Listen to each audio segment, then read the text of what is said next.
Okay people, so we're going to go through the lower body controlled articular rotations routine now, laying some foundations for the lower limbs. Obviously we've already went through the upper body controlled articular rotations. This is going to conclude the basics of the CARS routine that we want you to follow during this mobility program. So lower body, obviously we're going to start with spinal segmentation, and then we're going to go through the hips, knees and the ankles also. So that will obviously be the lower body routine, starting with spinal segmentation. So this first part we're going to be going through the lumbar, thoracic and cervical spine in flexion and extension, giving you some cues on how to get into these positions, and then we will travel downstream to conclude the routine. So a lot of this work is going to be on the floor, so if you've got a mat, get yourself one, or if you don't carpet, that's fine, something soft. And we're going to go through the spinal segmentation first. So what you're looking to do for this first part is imagining that the pelvis is on a pivot. That pivot is going to drop down and through, acting as if you're pointing the tailbone up towards the back and top of the room. So that's the first component. So you're going into an anterior pelvic tilt. From that position, what you're also going to do is imagine that you're dropping the lower back through your belly button down towards the floor. So this is in this position. You're driving the vertebrae down towards the floor. Then we're going to creep up into the lower back. Once you start to get towards the upper back, we're going to imagine that you're driving the sternum up towards the top of the room, opening up the rib cage, and then we're going to transition into the neck and squeeze. So it's 5 seconds in that position. What we're then going to do is transition.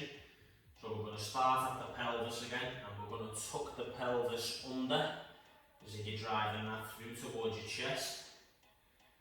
Then we're going to suck the belly button up through the lower back, as if we're driving the vertebrae now towards the ceiling. Climbing up into the upper back, we're going to crush the space between our hands and our knees as if we're trying to close the distance, driving up. And then we're going to finish with the neck tucked under. Same principle in that position, 5 seconds.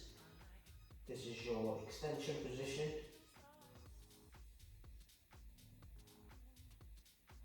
And then we're going to drop through the tailbone again. Vertebrae down towards the floor through the belly button. Climbing into the upper back, pull your shoulder blades down into your back pocket. Let the sternum come up to face the top of the room. Finish with the neck and squeeze. And then we're going to tuck our pelvis under again, drive that through towards your chest. Suck the belly button through the lower back. Crush the space between your hands and knees, drive the vertebrae up towards the ceiling, tuck the chin. So we're looking to aim to do these repetitions as slow as we can, moving each vertebrae individually of each other.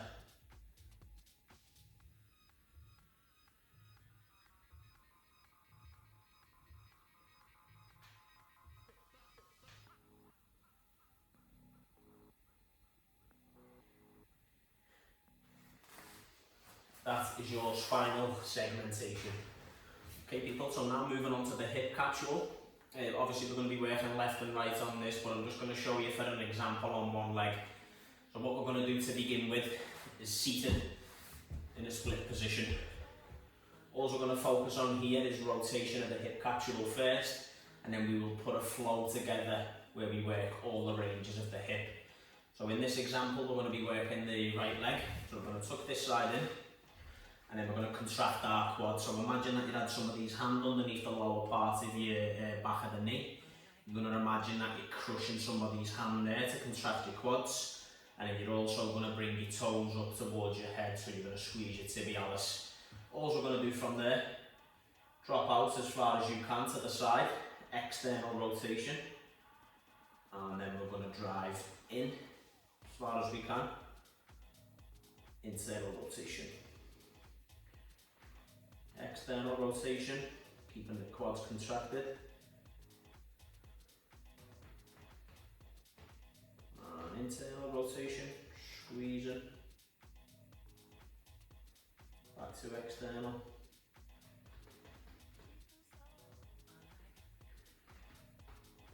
Back to internal. Once we've oscillated our joints in that position, which is internal and external rotation, we're then going to put together a flow which is going to include flexion and extension and adduction and abduction of the hip also. So we're going to do the internal and external only first on each side, and then we're going to transition into the full hip controlled articular rotation.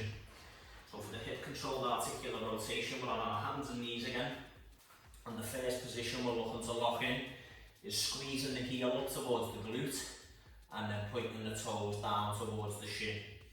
That's going to engage a short hamstring and keep everything working there. What we're going to do with our hands is imagine that we're splitting the floor. So we're going to drive our hands rotationally into the floor to become tight. And then we're going to start working the left hip in this example. So we're going to start in this position. We're going to drive the hip forward, hip flexion. Out to the side, hip abduction. From there, driving the heel up towards the ceiling, keeping the knee where it is, hip internal rotation. Then you're going to squeeze back through towards the midline. That's half a repetition. We're going to pause there, kick the foot back towards the ceiling, hip extension, over the gate, hip abduction, external rotation, and back through. You got flexion, abduction, internal rotation, extension, external rotation, and abduction. That is your hip controlled articular rotation. What we're looking to limit is losing the gap between our heel and our glute. So if we're going into extension, we don't want to see this. We want to keep that distance where it is.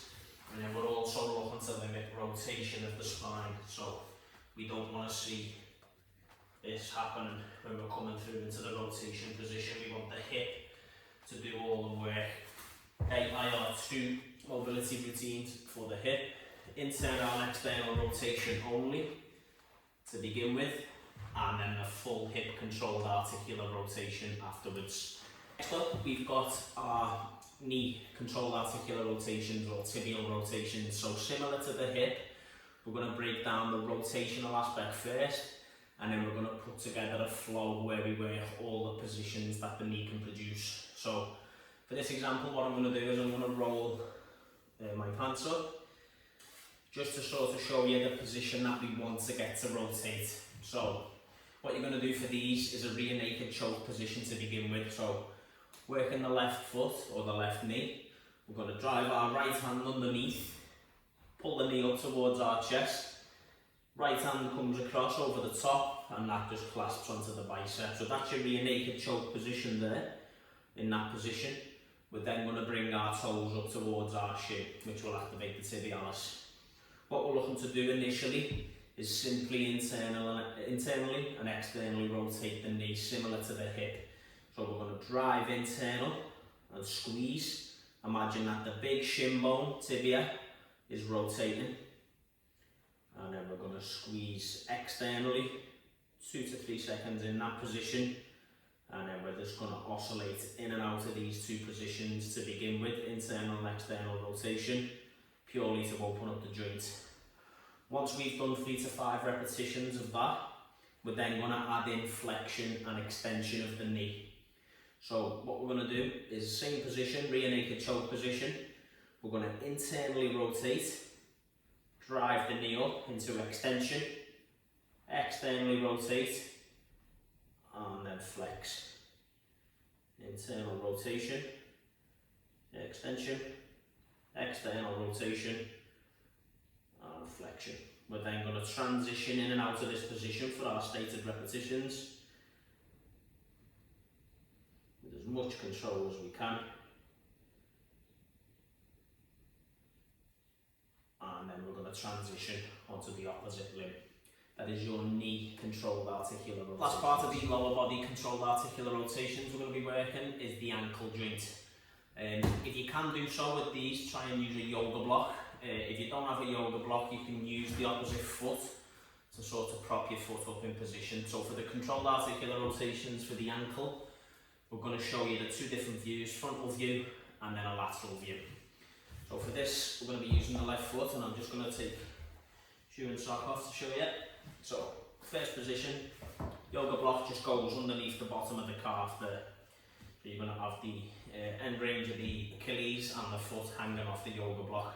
What we're going to do is take a deep breath in and then driving the toes up towards the chest first, dorsiflexion. We're then going to squeeze down, plantar flexion, internally rotate, drive back through, out to the opposite side, squeeze down, and we're going to transition in and out of these positions.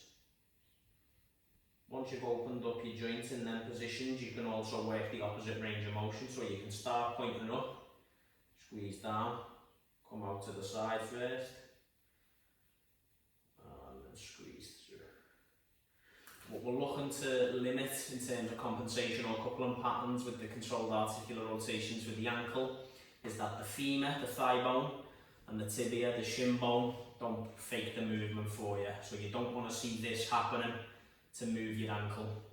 So if you find that you're doing your controlled articular rotations for the ankle, and whilst doing so, the full limb is moving, what you can either do is hold the femur or the tibia to make a passive block, and then just purely let the ankle do the work.